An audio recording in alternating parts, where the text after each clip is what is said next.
अस्सलामुअलैकुम, कैसे हैं सब। उम्मीद है सब बेहतर होंगे।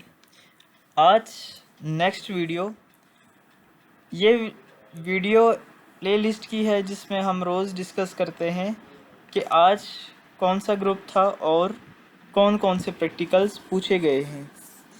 आपने अभी तक मेरा चैनल फिज़िक्स प्रैक्टिकल सब्सक्राइब नहीं किया तो अभी सब्सक्राइब करें और अपने दोस्तों को भी शेयर करें। आज ग्राफ की एक ख़ास चीज़ बताऊंगा, वो क्या होगी नेक्स्ट वीडियो में, और जो आने वाली वीडियो है इसी में थोड़े टाइम के बाद पता चलेगा। आज मैं बाकी देखें तो मेरा पैटर्न जो रहा है वो ये मैंने बाकायदा ख़ुद टाइप किया है और आप तक ये वीडियो पहुंचाई है। लेकिन आज मैंने एक तस्वीर ही शेयर कर दी इस बात के सबूत के लिए कि जो मैं आपके साथ वीडियो शेयर करता हूँ वो इसी तरह ख़ुद से कोई प्रैक्टिकल्स एज्यूम करके नहीं बताता, बल्कि जो प्रैक्टिकल बाकायदा हुए होते हैं वो आप तक पहुंचाए जाते हैं, ए से लेकर जी तक।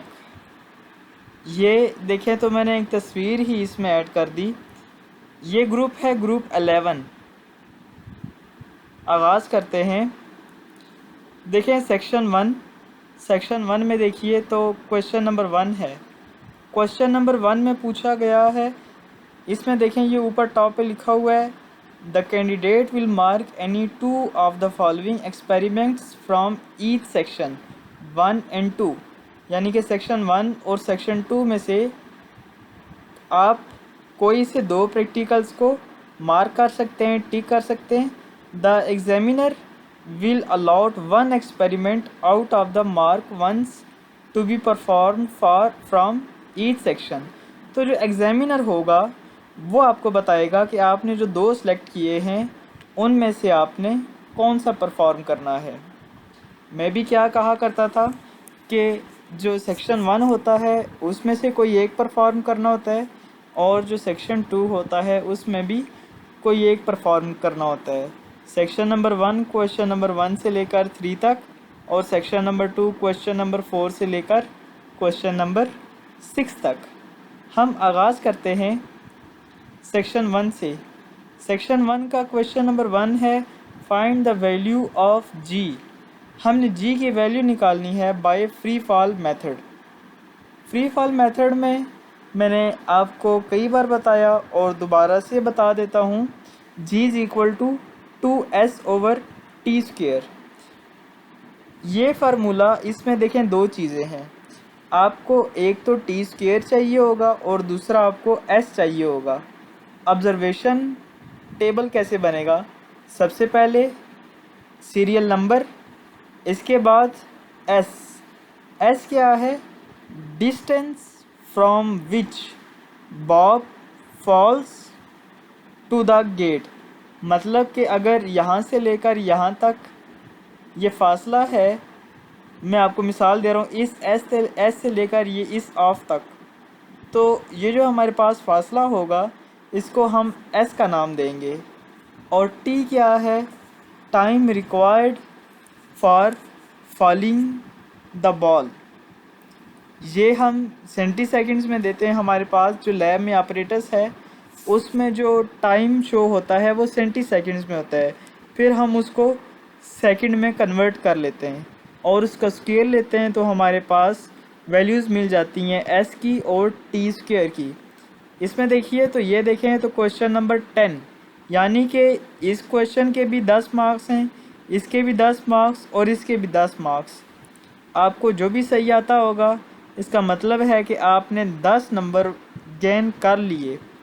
इसके बाद नेक्स्ट है, verify the condition of equilibrium by suspended metre rod method. अब इक्विलिब्रियम की जो कंडीशन है वो क्या होती है, sum of all the torques acting on a body is zero. यानी कि क्लॉकवाइज और एंटी क्लॉकवाइज जो टार्क होता है वो जब आप वैल्यू निकालेंगे तो उसका जवाब आना चाहिए 0। इसके बाद नेक्स्ट देखें तो ये बहुत ही आसान है, find the volume of a small sphere using screw gauge. Screw gauge की हेल्प से हमने वॉल्यूम निकालना है किसी भी स्फेयर का, इसमें देखें तो स्फेयर का फार्मूला क्या होता है 4/3 पाई आर क्यूब। हमें 4/3 की वैल्यू भी पता है, हमें पाई की वैल्यू भी पता है, अब हमें आर की वैल्यू नहीं पता। आर क्या चीज़ है, रेडियस कैसे निकलेगा, अगर हम किसी तरीके से डायमीटर निकाल लें इस स्मॉल स्फेयर का। डायमीटर निकालने के लिए हमें स्क्रू गेज से दो वैल्यूज़ चाहिए, एक तो हमें लीनियर स्केयर रीडिंग चाहिए और दूसरा हमें सर्कुलर स्केयर रीडिंग चाहिए। और जब हम फ्रैक्शन टू बी एडिड मतलब कि लीस्ट काउंट और सर्कुलर को मल्टीप्लाई करने से जो वैल्यू आती है उसको लीनियर स्केल के साथ ऐड कर दें तो हमारे पास ऑब्ज़र्व रीडिंग आ जाती है डायमीटर की। उसको हम 2 पे डिवाइड करते हैं तो हमें रेडियस मिल जाता है। यानी कि ऑब्ज़र्वेशन टेबल, आपको अगर फार्मूला आता है और आपको ऑब्ज़र्वेशन टेबल नहीं आता तो इस लिहाज से आप देख सकते हैं कि आपके ऑब्ज़र्वेशन टेबल में आएगा क्या। ठीक हो गया। ये आपको क्वेश्चन नंबर 1 ये भी आसान है और क्वेश्चन नंबर 3 ये भी आसान है, इन दोनों में से कोई एक आप कर सकते हैं। इसके बाद नेक्स्ट देखें section number 2, determine the internal resistance of cell using potentiometer. ये बहुत मुश्किल प्रैक्टिकल है। पोटेंशियोमीटर से हमने इंटरनल रेजिस्टेंस देखनी है किसी भी सेल की। इसके बाद ये बहुत आसान है, study the variation of photo electric current with intensity of light using photo cell. यानी कि फ़ोटो सेल की हेल्प से हमने इंटेंसिटी ऑफ लाइट और फोटो इलेक्ट्रिक करंट के दरमियान रिलेशन करना है। इसका जो रिलेशन है ये डायरेक्टली प्रोपोर्शनल आता है और ये ग्राफ के साथ आता है। आपने अगर इसकी वीडियो देखनी है तो मेरे चैनल पे अपलोड है, अभी जाएं और इसकी रीडिंग्स भी आप नोट कर सकते हैं। इसके बाद है next, verify the truth table of OR gate. Question number 5 भी आसान है, क्वेश्चन नंबर 6 भी आसान है। और गेट देखें तो इसका आपको प्रोसीजर लिखना होगा, इसके बाद ऑपरेटर्स, इसके बाद ट्रुथ टेबल। और गेट में सिर्फ एक वैल्यू आउटपुट की ज़ीरो आती है जब बोथ कीज़ क्या हों, ज़ीरो हों। इसके बाद आपको बूलियन एक्सप्रेशन आनी चाहिए, इसके बाद सिंबल आना चाहिए, सर्किट डायग्राम आनी चाहिए। आप मेरे चैनल पर इसका विज़िट कर सकते हैं और आर गेट को अच्छे तरीके से याद कर सकते हैं, समझ सकते हैं। इसमें अगर आप सेक्शन 2 की बात करें, क्वेश्चन नंबर 5 और 6 बहुत आसान है और क्वेश्चन नंबर 5 भी काफ़ी हद तक आसान है। इसके बाद क्वेश्चन नंबर 7 सेक्शन 3 होता है ग्राफ के हवाले से और हमने ग्राफ प्लॉट करना होता है। Plot a graph between F and L। मैंने पहले कहा था शुरू में कि इस वीडियो में मैं आपको एक ट्रिक बताऊंगा। ग्राफ हमेशा ओरिजिन से शुरू होता है और ओरिजिन में हमेशा वैल्यूज़ होती हैं ज़ीरो, यानी कि x एक्सिस भी ज़ीरो और y एक्सिस भी ज़ीरो। तो आपने ख्याल रखना है कि आपने जो वैल्यूज़ लेनी है वो कैसे लेनी है, 1 बिग डिवीजन की वैल्यू क्या होगी और 1 स्मॉल डिवीजन की वैल्यू क्या होगी। इसके बाद ये देखें, ये ए पार्ट और ये बी पार्ट, इन दोनों में से आपने को ये करना है, attempt any one part of the question number 7।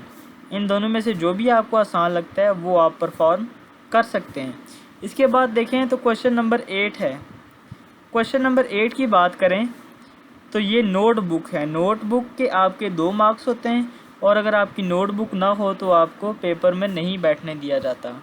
और जो वाइवा वॉइस होता है उसके 3 मार्क्स होते हैं, 3 और 2 5, 5 और 5 10। और यहाँ से देखें तो 10 नंबर इसके आ गए सेक्शन 2 में से और 10 नंबर आपके सेक्शन 1 में से आ गए। आज सिर्फ एक ही ग्रुप डिस्कस हुआ, ग्रुप नंबर 11। तो उम्मीद है आपको आज की वीडियो अच्छी लगी होगी। आपने अभी तक मेरा चैनल सब्सक्राइब नहीं किया तो ज़रूर सब्सक्राइब करें और मुझे ये बताएं कि अब मुझे कौन सी वीडियोस शुरू करनी चाहिए, मैथ जो फर्स्ट ईयर सेकंड ईयर है इसके हवाले से या फिज़िक्स के हवाले से। मुझे आपके कमेंट्स का वेट रहेगा, आप कमेंट ज़रूर कीजिएगा ताकि मुझे पता चल सके। तो मिलते हैं आपके साथ नेक्स्ट वीडियो में, तब तक के लिए अल्लाह हाफिज़।